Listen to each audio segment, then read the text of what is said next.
মালিককে আপনাকে আল্লাহ পাক যতটুকু রিজিক দিয়েছেন তাকদিরে লেখা আছে না? তাকদিরে লেখা আছে না?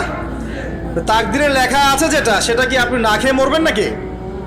যদি আপনার তাকদিরে থাকে যে আপনি 50 বছর বাঁচবেন আর 50 বছরে আপনি 500 মন চাল খাবেন, কথার কথা, ওই চালের এক দানা বাকি থাকতে আপনি মরবেন? মরবেন না।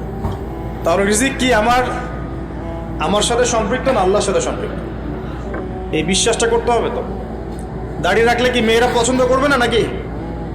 বলেছে যে বিয়ে করবো না দাড়ি রাখলে, এমন কথা বলেছে?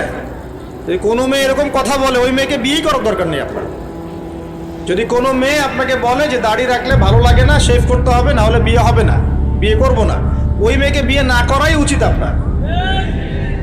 ওর তো মানে আপনাকে বিয়ে করার যোগ্যতাই হয়নি, ওর তো যোগ্যতাই হয়নি আপনাকে বিয়ে করার। সে তো দাড়ি নিয়ে প্রশ্ন তুলছে।